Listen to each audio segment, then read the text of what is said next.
नमस्कार दोस्तों, मैं प्रोफेसर एक्स स्वागत करता हूं आपका हमारे अपने चैनल दहशत-ए रविवार यानी कि डर में, जिसमें हर रविवार हम बात करेंगे उन सच्ची घटनाओं के बारे में जो ना केवल सच है बल्कि शायद इतनी काबिलियत रखती है कि आपकी रूह को झंझोड़ सके और आपको मजबूर कर दे अपने आप से ये पूछने के लिए कि क्या भूत प्रेत सच में होते हैं।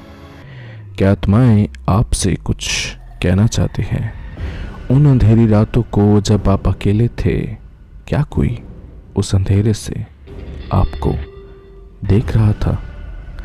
आज भी जब आप उस बिस्तर पर लेटे हैं, क्या आप सच में अपने आप को यकीन दिला सकते हैं कि उसके नीचे कोई नहीं है? चलिए खोजते हैं उन सभी सवालों के जवाबों को आज के दहशत-ए रविवार में।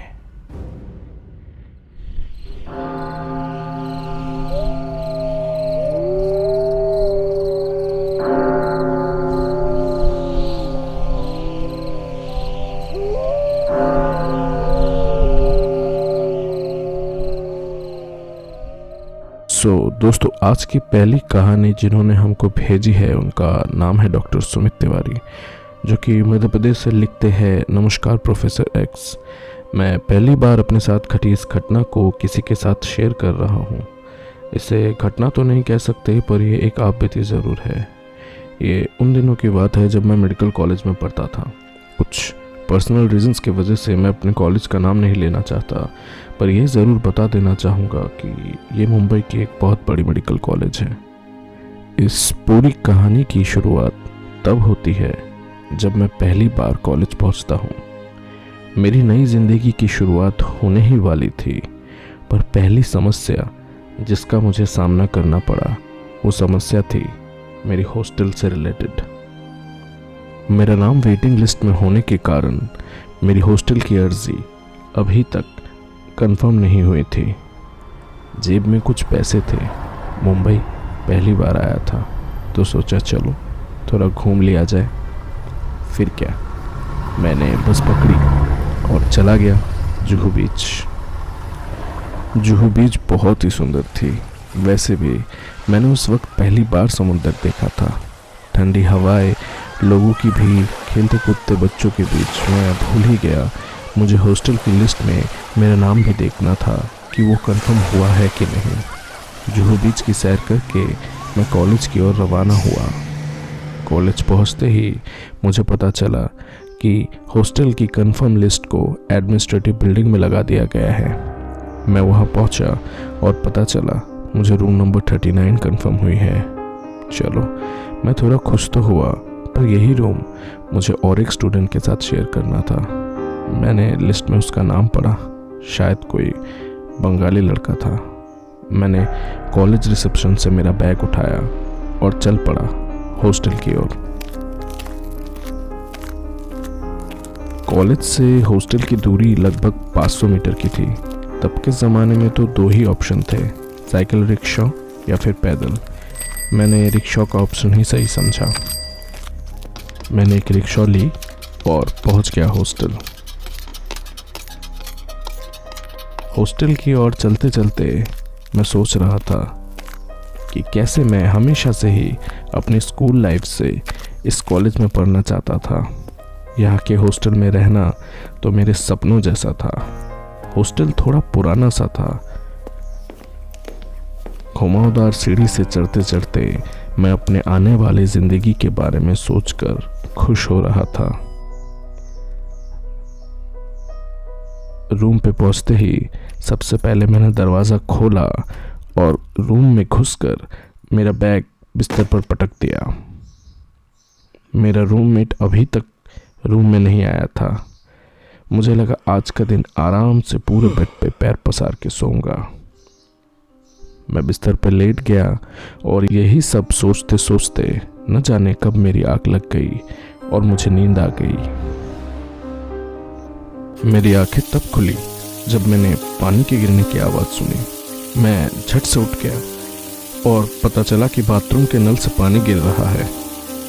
मैंने जल से पानी का गिरना बंद किया और सोचने लगा कि अचानक पानी गिरा कैसे और नल खुला कैसे था।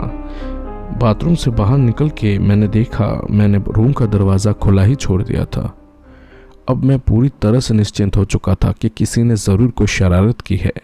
वैसे ही तब के टाइम में रैगिंग में कोई रोक टोक नहीं थी। शाम तक मैंने मेरा रूम पूरी तरीके से सेट कर लिया। मेरा रूममेट भी आ चुका था, उससे अच्छी दोस्ती भी हो गई। दोनों एक साथ मिल के डिनर करने गए। बाकी स्टूडेंट से भी वही पेंट्री में मुलाकात हो गई। सीनियर्स लोगों से भी बात हुई, सब लोग अच्छे थे। बातों बातों में मैंने उन्हें अपना रूम नंबर बताया और उनका रूम नंबर भी पूछा। डिनर कंप्लीट किया। अभी कैंटीन से बाहर निकल ही रहा था कि किसी ने मुझे पीछे से बुलाया और कहा कि मैं तुम्हारा सीनियर हूँ और मैं रूम नंबर 38 में रहता हूँ। अगर स्टडी रिलेटेड कोई भी परेशानी हो तो मेरे साथ मिलो, मैं हेल्प कर सकता हूँ। उन्होंने और एक बात बताई कि रात को रूम की खिड़की को बंद करके सोऊं, क्योंकि समुद्र की ओर से बहुत तेज़ हवाएं आती है जिससे रात में परेशानी हो सकती है। मैंने उन्हें थैंक यू बोला और चला गया अपने रूम में। रात को लगभग 10 बजे तक मैंने मेरे रूममेट से बात की। करीब 11 साढ़े 11 बजे तक नींद आने लगी थी और मैं सो गया। पर आज रात न जाने क्यों ठीक से सो ही नहीं पा रहा था। रात भर मुझे किसी के खांसने की आवाज़ें आ रही थी। मुझे लगा शायद मेरा रूममेट बीमार होगा, पर मैंने उसे कुछ ना बोलना ही सही समझा। और एक चीज़ रात को मेरे साथ हुई। मैं जितनी बार भी चादर तान के सोता था, पता नहीं कैसे मेरी चादर सरक जाती थी। ऐसा लगता था कि मानो कोई चादरों को खींच रहा हो, पर मैंने कोई रिएक्ट नहीं किया। वैसे भी वो मेरा पहला दिन था। अभी रात को थोड़ी गहरी नींद में सो ही रहा था कि धड़ाम से एक आवाज़ हुई और खिड़की खुल गई। मेरा रूममेट भी जग चुका था। मैंने पूछा क्या हो रहा है। उसने गर्दन हिलाकर समझा दिया कि उसे भी नहीं पता। मुझे याद आई मेरे उस सीनियर की सलाह जिसने मुझे खिड़की को बंद करने को कहा था। मैंने मेरे रूममेट्स को बताया कि समुद्र की ओर से हवाएं आती है जिसके वजह से खिड़की खुल गई होगी। वैसे भी कड़ी मैंने लगाई थी कि नहीं, ये मुझे याद नहीं है। अभी मैं खिड़की की और उसे बंद करने बढ़ा ही था, खिड़की अपने आप बंद हो गई। अब इसका एक्सप्लेनेशन मेरे पास नहीं था। मैंने मेरे रूममेट की तरफ देखा। अब वो भी थोड़ा सा डरा हुआ लग रहा था। कमरे में रोशनी थोड़ी कम थी और जितनी भी और रोशनी आ रही थी वो भी खिड़की की ओर से ही आ रही थी। मैं अभी मेरे रूममेट की तरफ ही देख रहा था कि मैंने दीवार पर एक साया जैसा कुछ देखा जो कि खिड़की की ओर से ही आ रहा था। खिड़की की तरफ मुड़ते ही मैंने देखा एक बच्चा, शायद 8 या 9 साल का, खिड़की से रूम के अंदर झांक रहा है। अंधेरे में उसका चेहरा तो मुझे नहीं दिखा, पर हरकतों से इतना पता तो चल ही रहा था कि वो रूम के अंदर घुसने की कोशिश कर रहा है। इतना देखना ही था कि मेरी चीख निकल पड़ी। मेरा रूममेट निकल के भागा ही था कि मुझे धड़ाम से एक आवाज़ आई। मैंने झट से उठ के लाइट को जला दिया। मैंने देखा मेरा रूममेट जल्दबाजी में गिर पड़ा था। मैंने उसे उठाया और खिड़की की तरफ फिर से देखा, पर वहाँ अभी कोई नहीं था। इतने देर में कॉरिडोर की सारी लाइटें जल पड़ी थी। सीनियर्स लोग मेरे दरवाजे में आके मुझे मेरे नाम से पुकार रहे थे। मैंने दरवाज़ा खोला। सीनियर्स लोग रूम में आए। मैंने उन्हें सारी बातें बताई, पर उनकी हंसी छूट पड़ी थी। मुझे भी लगा शायद मुझे ही देखने में कोई गलती हुई होगी। मुझे उन्हें ये बात बतानी नहीं चाहिए थी। मैं अपने आप में एम्बैरेस्ड फील कर रहा था। मेरे रूममेट की तरफ देखते ही उसने आंखों से इशारा किया कि मैं इससे ज़्यादा और कुछ ना बोलूं। सीनियर्स हंसते हंसते चले गए। मैंने दरवाज़ा बंद कर दिया। हॉस्टल की कॉरिडोर की लाइटें फिर से बुझ गई। अभी 2 मिनट ही हुए थे दरवाजे को बंद किए कि फिर से दरवाजे में एक नॉक हुई। अब मैं सचमुच डर चुका था। मैंने मेरे रूममेट की ओर इशारा किया कि वो दरवाजे को खोले। वो भी डरते डरते दरवाजे की ओर गया और उसने बोला, कौन? उस ओर से आवाज आई, मैं अमित, सेकंड ईयर, आज कैंटीन में मिला था। मेरे रूममेट ने दरवाज़ा खोल दिया। अमित आके मेरे बेड पे बैठा और उसने हमें बताया कि देखो, मुझे तुम्हारी बातों पे पूरी तरीके से विश्वास है, क्योंकि ऐसा पहले भी हो चुका है, क्योंकि मैं तुम्हारे रूम में रह चुका हूँ। मुझे पूरी तरीके से विश्वास है कि तुमने जो भी देखा वो सच है, क्योंकि ऐसे एक्सपीरियंस मेरे साथ भी हुए हैं। उसने हमें बताया जब वो फर्स्ट ईयर में पढ़ता था, उस दौरान उसे रूम नंबर 39 कंफर्म हुई थी। पहले के कुछ महीनों में रात को खिड़की अचानक से खुल जाती थी। उसे भी लगा कि शायद सीनियर्स मजाक कर रहे होंगे, पर धीरे धीरे उसे विश्वास होने लगा था कि जो कुछ इस रूम में हो रहा है वो नेचुरल नहीं है। आए दिन उसकी चीज़ें गुम हो जाती थी और जब वो चीज़ें मिलती थी तो ऐसी जगहों में जहां वो एक्सपेक्ट भी नहीं करता था। उसने बताया कि एक दिन उसने एक मेडिकल इंस्ट्रूमेंट को अपने टेबल पर रखा था। पढ़ते पढ़ते उसे भूख लगी तो वो कुछ खाने चला गया। जब वो वापस लौटा तो वो इंस्ट्रूमेंट टेबल में नहीं था। नेक्स्ट दिन फर्स्ट पीरियड में उसे उस इंस्ट्रूमेंट को इस्तेमाल में लाना था। वो थोड़ा परेशान हो गया। सुबह जब वो उठा तो वही इंस्ट्रूमेंट दरवाजे की कुंडी में फंसा हुआ मिला। रूम में रहने के दौरान अक्सर ही उसे फील होने लगा था कि कोई हमेशा उसकी तरफ देख रहा है। जब भी वो कॉलेज से हॉस्टल आता था, रूम का दरवाज़ा खोलते ही अजीब सी एक महक आती थी। परेशान होकर उसने रूम बदलने की अर्जी दे दी। क्योंकि वो रूम में अकेला रहता था तो उसे साइड वाली रूम नंबर 38 मिलने में कोई परेशानी नहीं हुई। उसने बोला ये सब बातें वो हमको बता रहा है, जितनी जल्दी हो सके हम उस रूम को छोड़ दें, इसी में हमारी भलाई है। मैं इतनी जल्दी सुपरनैचुरल चीज़ों में विश्वास नहीं करता। अभी भी कहीं ना कहीं मुझे यही लग रहा था कि ये सीनियर्स लोगों की रैगिंग करने की कोई नई तकनीक है। पर अमित की बातें सुनकर मैं पूरी तरह से डर चुका था। मैंने मेरे रूममेट की तरफ देखा, उसके सर का पसीना बता रहा था कि वो भी डर चुका है। अमित ने बताया कि अभी हमको सो जाना चाहिए, क्योंकि कल हमारी कॉलेज की पहली क्लास है। हमको रूम चेंज करने का सजेशन देके वो अपने रूम चला गया। रात को हमने बत्ती जलाकर सोने का फैसला ही सही समझा। सुबह हुई और रात की सारी यादें मानो मिट सी गई। हमारे कॉलेज का पहला दिन बहुत अच्छा बीता।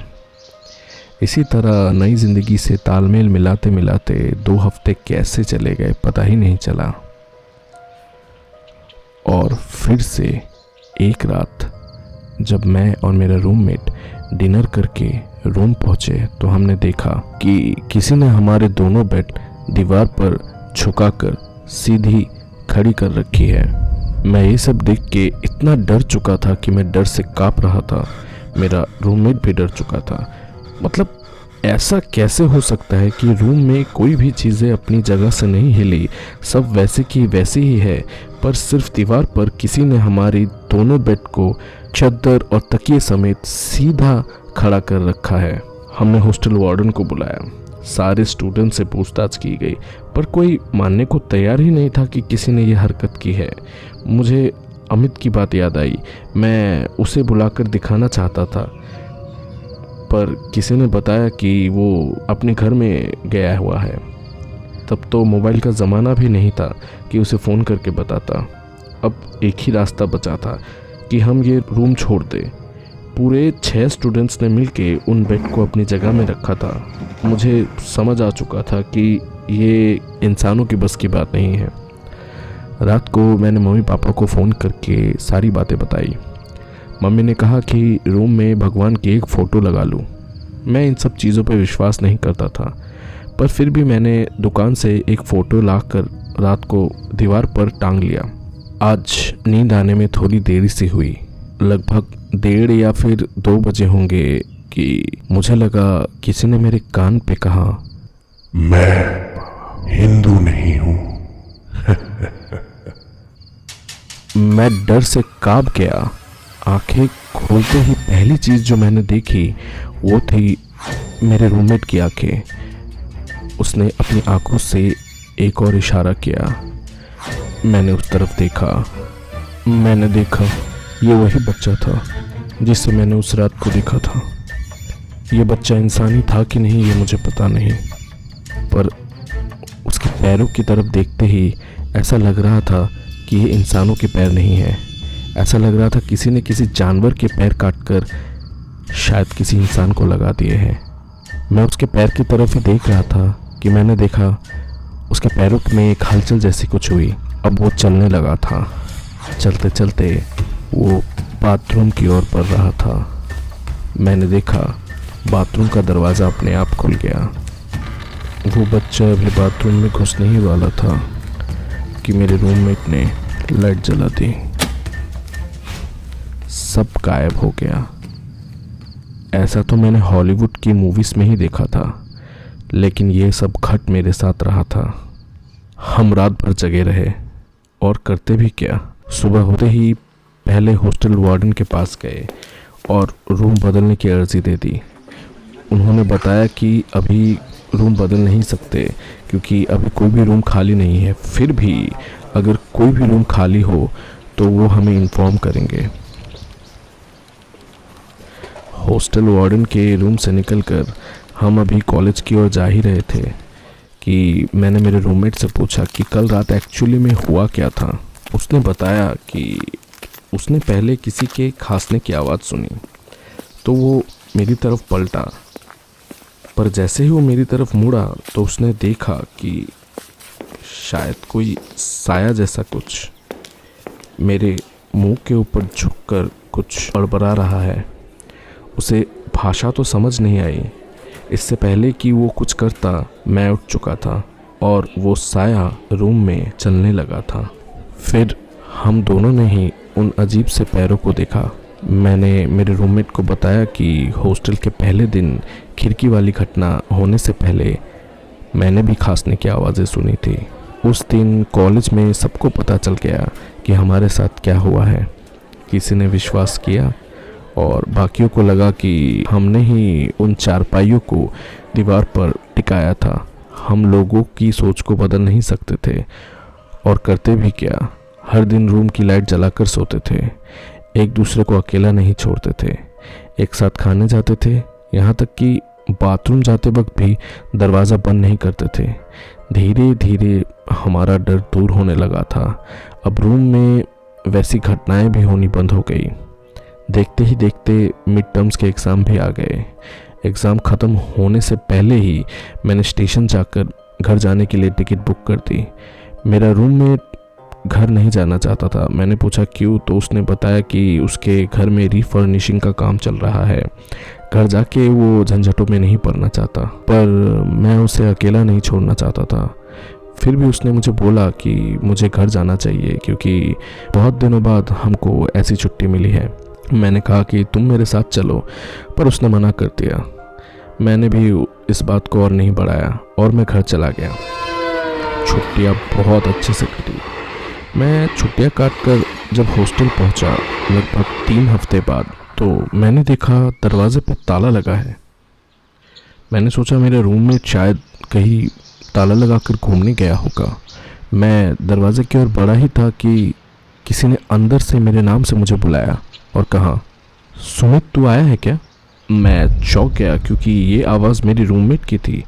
मैंने उसे बताया, हाँ मैं आया हूँ, पर तुझे अंदर किसने बंद किया?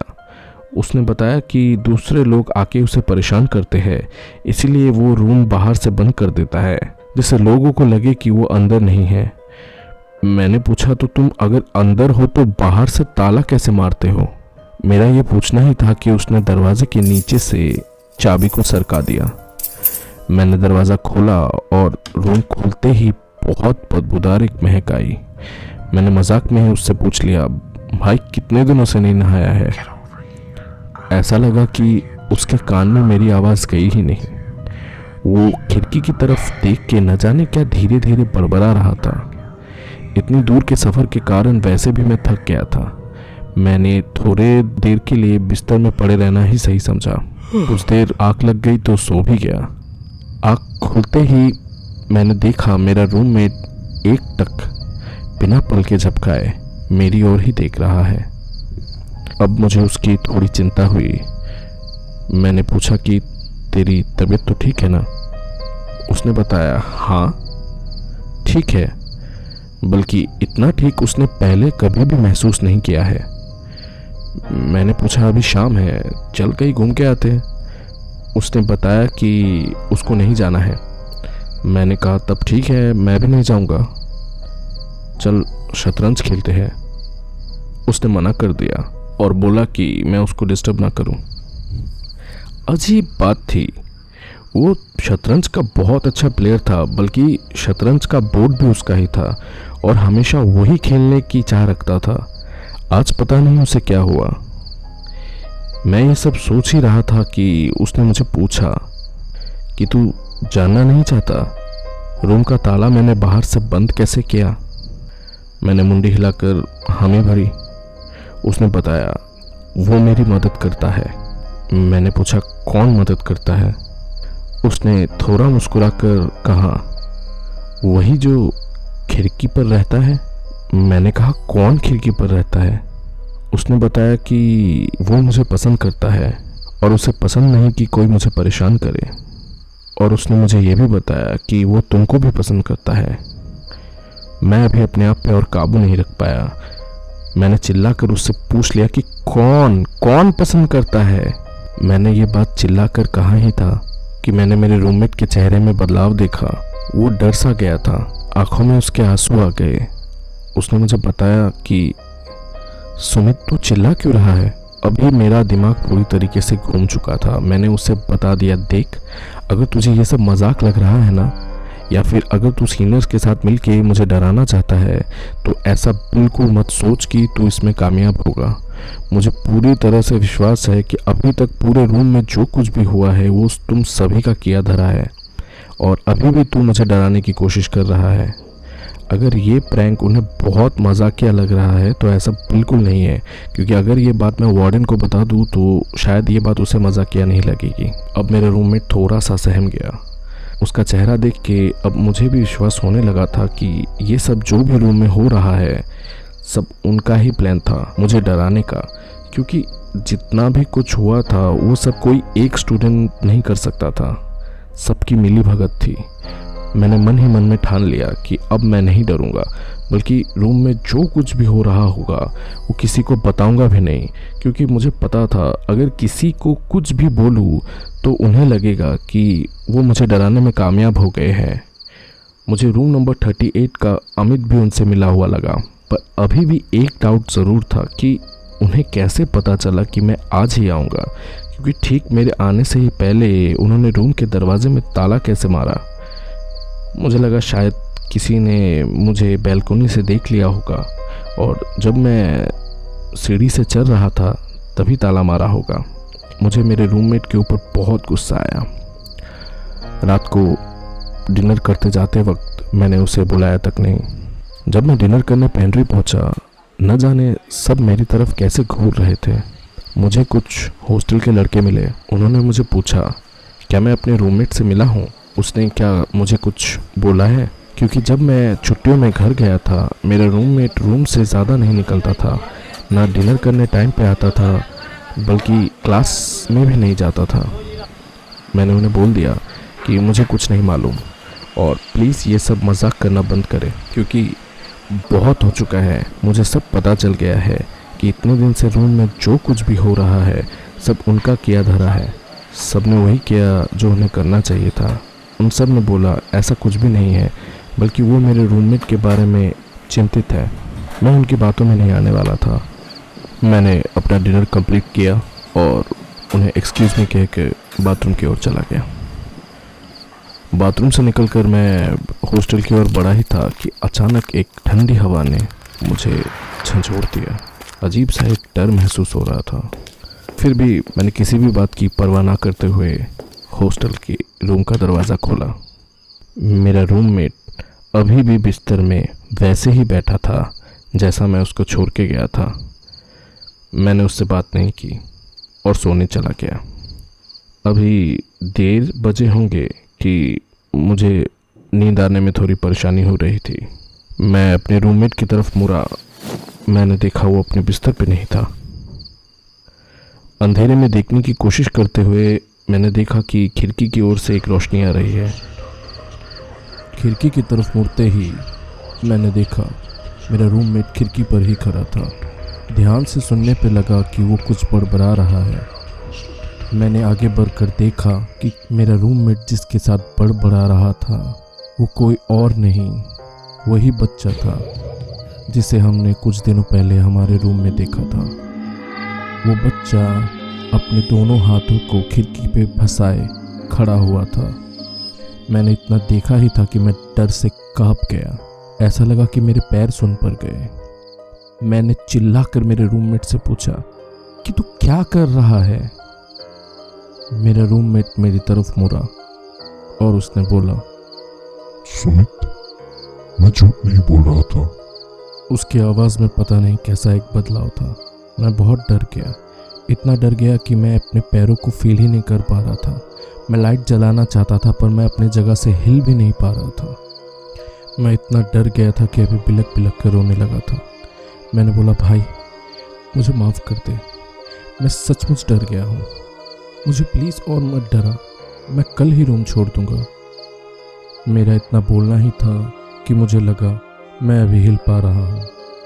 मैं रूम से बाहर निकलने जा रहा था कि मेरे रूममेट ने बोला, सुमित, जाने से पहले मुझे भी साथ ले जा।